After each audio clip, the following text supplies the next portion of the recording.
James Reid, hindi na hawak si Liza Soberano. Narito ang detalye.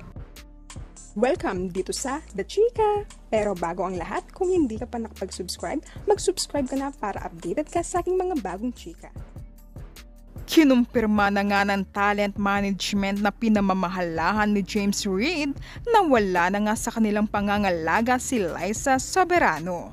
Sa kanilang mga social media page, inihayag ng Careless na noong July 29, 2024 pa natapos umano ang kontrata ng aktres sa kanila.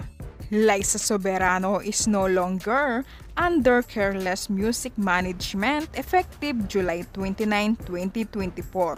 It has been a pleasure to have represented her and we wish her the best in all of her endeavors. Yan ang pag-anunsyo ng Careless Management sa kanilang Instagram page ngayong araw ng September 14. Umugong ang balitang ito dahil sa pag-unfollow umano ng aktres sa naturang management. Matatandaang ang Careless ang nag-manage kay Liza matapos ang kontrata nito kay OG Diaz.